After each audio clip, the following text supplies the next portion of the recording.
अभी हमने earth element के साइन कर लिए। नेक्स्ट हमारे वाटर एलिमेंट के साइन हैं, यानी कि 4, 8 और 12, यानी कैंसर, स्कॉर्पियो और पाइसेस। ये तीनों वाटर यानी कि जल तत्व की राशियां हैं। और आप 4, 8 या 12वें घर में शनि बैठा है तो भी यहाँ पे सारी सारी की सारी लड़ाई भावनाओं की है, इमोशंस की है। ठीक है, ये लोग इमोशन से दबाए गए हैं। इन लोगों ने इमोशनली काफ़ी परेशानियां सही हैं। इमोशनली एक लंबा टाइम बैलेंस्ड एक्सपीरियंस नहीं किया है, और इनकी सारी अर्जेस और सारी जो मोटिवेशन है वो इमोशन से ही आएगा।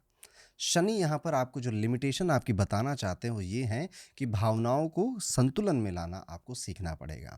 जिनका शनि चौथे घर में या चौथी राशि में है ना, परिवार से आपने देखा है कि परिवार वाले इतना काम नहीं आते, इतना साथ नहीं दे पाते।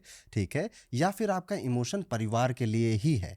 ठीक है, कि each and everything is about my family, या फिर each and everything is about my family. वो दोनों इमोशन यहाँ पे शनि आपको सिखाना चाहते हैं। और जिस दिन आप वो समझोगे उस और इस लिमिटेशन से बाहर निकलोगे कि हाँ मैं बैलेंस बना लूँगा यहाँ पर, इसीलिए चौथे घर के शनि वाले अक्सर घर से दूर रहा करते हैं। ठीक है, या विदेश चले जाते हैं या कहीं और काम करने चले जाते हैं, क्योंकि शायद उनको ये लगता है कि इनसे दूर जाऊंगा तो ज़्यादा पीस मिलेगा, ज़्यादा अच्छे से मैं काम कर पाऊंगा। तो ये चौथे घर के शनि की कहानी। यहाँ इनकी माता जी की तबीयत थोड़ी ख़राब रहती है, घुटनों में दर्द भी आ सकता है, शुगर डायबिटीज़ के इशूज़ भी हो सकते हैं, क्योंकि शनि ये माता जी की राशि है, ये माता को रिप्रेजेंट करता है। या परिवार में इन्होंने कोई कलह कलेश या फिर अलगाव या सेपरेशन कुछ रिप्रेजेंट देखा होगा, ये भी पॉसिबल है, पर उसके लिए और भी पोजीशन देखनी पड़ सकती है। शनि जब 8वें घर में आते हैं तो आपको ये समझाना चाहते हैं कि अगर आप ये सोच रहे हो कि सब कुछ सेटल हो जाएगा लाइफ में, तो आप काम मत करो, करियर चूज मत करो। क्योंकि अगर आप करियर चूज करोगे तो आपको ये शनि ऐसे ऐसे भगाएगा कि आप घर बदलते रह जाओगे, नौकरियां बदलते रह जाओगे। शनि यहाँ पर आपको मूवमेंट में कितना मजा है वो समझाना चाहते हैं, सिखाना चाहते हैं। The whole universe is my home, इस फिलॉसफी को रिप्रेजेंट करना चाहते हैं। इसलिए ये बड़ा टफ पोजीशन हो जाती है उनके लिए, जिनका घर है, जिनके बच्चे हैं, जो शादीशुदा हैं, क्योंकि वो एक जगह स्टेबिलिटी लाते हैं, और शनि यहाँ पे स्टेबिलिटी की बात करते ही नहीं हैं। शनि यहाँ पर उन प्रोफेशंस को या उन करियर में आपको ज़्यादा ग्रोथ देते हैं जिस पर कोई ध्यान नहीं दे रहा है। जैसे थर्ड हैंड गाड़ियाँ बेचना, ठीक है, टायर के का कबाड़ का काम करना, ठीक है, या फिर जंग लगे लोहों से कोई बिजनेस बना लेना, जिस पे ज़्यादा कोई ध्यान नहीं दे रहा है, वहाँ से कैसे आप पैसा बना सकते हो। जैसे आप किसी से भी पूछोगे ना, कि कोई नहीं कहेगा कि मुझे बड़े होकर LIC एजेंट बनना है। ठीक है, ये मैं एक एग्जांपल दे रहा हूँ। ठीक है, ये एक ऐसे सेगमेंट हो सकते हैं जहाँ पे ज़्यादातर लोग करियर नहीं बनाना चाहते, पर LIC एजेंट भी बहुत कमाते हैं। ठीक है, अच्छे LIC एजेंट भी बहुत, मतलब मैं तो कभी मिला भी था, तो जो MD हैं उनसे ज़्यादा एजेंट कमा ले जाते हैं, ये ऐसा होता है। तो सैटर्न यहाँ पे आपका ध्यान वहाँ लेकर जाना चाहता है जहाँ पर हर कोई भाग रहा है। अगर आप वहाँ पर भागोगे, पोजीशन सैटर्न 8th हाउस की है या फिर आपके 8th साइन की है, तो शायद सफल हो, पर एक मीडियोकर लेवल की सफलता आपकी रहेगी। पर अगर आपने वो काम अपना लिया जो कि कोई नहीं कर रहा था या ज़्यादातर लोग नहीं करते थे, तो ज़्यादा सफलता होती। यहाँ पर आपको हेल्थ वाइज भी काफ़ी कंसर्न रहना चाहिए अपने लिए।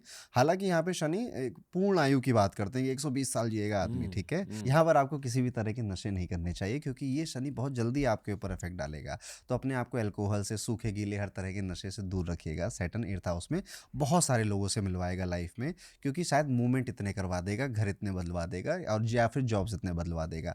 इसके लिए प्रिपेयर रहना चाहिए। मैं एक ही जगह टिक कर लंबा काम करूंगा, इस पोजीशन के लिए बहुत ज़्यादा अच्छा नहीं है। फिर शनि 12वें घर में या 12वीं राशि में जब बैठते हैं, मीन राशि में, मीन राशि जो है ये अंत की राशि है। यहाँ पे मोक्ष की बातें हो रही हैं, संन्यास की बातें हो रही हैं।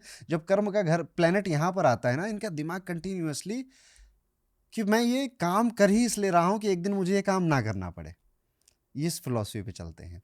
मैं ये नौकरी कर ही इसलिए रहा हूँ कि मुझे एक दिन ये ना करना पड़े। मैं ये व्यापार चला ही इसलिए रहा हूँ ताकि एक दिन मुझे इससे छुटकारा, इससे मोक्ष मिल जाए।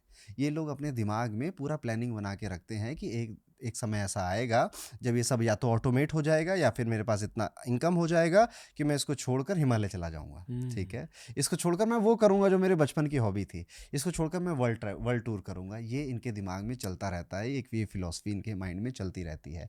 तो सैटर्न यहाँ पर आपको यही समझाना चाहता है कि करो दोस्त, शायद वो समय कभी नहीं आएगा, संन्यास आप शायद कभी नहीं लोगे, शायद आप कभी भी सब कुछ नहीं छोड़ पाओगे, शायद आप इस जीवन में भागना है और काम करना और मेहनत करना ज़्यादा, अगर उसको तवज्जो दे देते, ज़्यादा समय उसको दे दिया होता आपने, तो वो स्टेट आ जाती। लेकिन अगर आप उसके बारे में ज़्यादा सोचोगे तो ये हैम्पर हो रहा है आज। बस आपको ये बैलेंस बनाना है, ये लिमिटेशन समझनी है। बेसिकली हम जब भी कोई भी लिमिटेशन हाईलाइट कर रहे हैं यहाँ, अब तक जितनी भी बात हुई है, अब बेसिकली ये कह रहे हो कि शनि इन लिमिटेशंस को कॉज कर रहा है। हाँ, मतलब इन सारे लिमिटेशंस को पेशेंस के साथ डील करना है सबर। और इसके लिए आप बुक्स पढ़ सकते हैं, पॉडकास्ट सुन सकते हैं, जो लोग इस चीज़ के बारे में बातें करते हैं उनसे मिल सकते हैं, ठीक है, इवन थेरेपिस्ट से भी मिल सकते हैं, क्योंकि ये आपका माइंडसेट है। आप इस तरह से वायर हो चुके हैं। आप अगर 45 साल के हैं, 50 साल के, तो बहुत समय निकल चुका है इस माइंडसेट में। मेरी आज 1 मिनट की बात आपको शायद हिट करेगी, पर शायद बदल नहीं पाएगी। उसके लिए एक लंबा प्रोसेस चाहिए होगा, ठीक है, एक लंबा समय चाहिए होगा, आपको देना चाहिए उसको, तो आप रिलीव्ड फील करेंगे। शनि आपको ये बता रहे हैं कि अच्छा ये जो परीक्षा है ना 20 साल लग जाएंगे। 19 साल की शनि की महादशा। And that particular limitation gets highlighted more in the Shani महादशा। हाँ, शनि महादशा में यही लिमिटेशन, ये तो अपन का टाइम है ना, ये वाली बात हो जाती है कि मैं ये तो दशा बड़ी इंपॉर्टेंट होती है। दशा सब कुछ बता रही है कि आपकी लाइफ में कब क्या होगा, ठीक है। हो सकता है कि मेरी कई सारी बातों से लोग अभी रिलेट ना कर रहे हो, क्योंकि उनका अभी वो टाइम नहीं आया है, लेकिन एक दिन जरूर करेंगे रिलेट। तो पॉडकास्ट सेव कर लेना।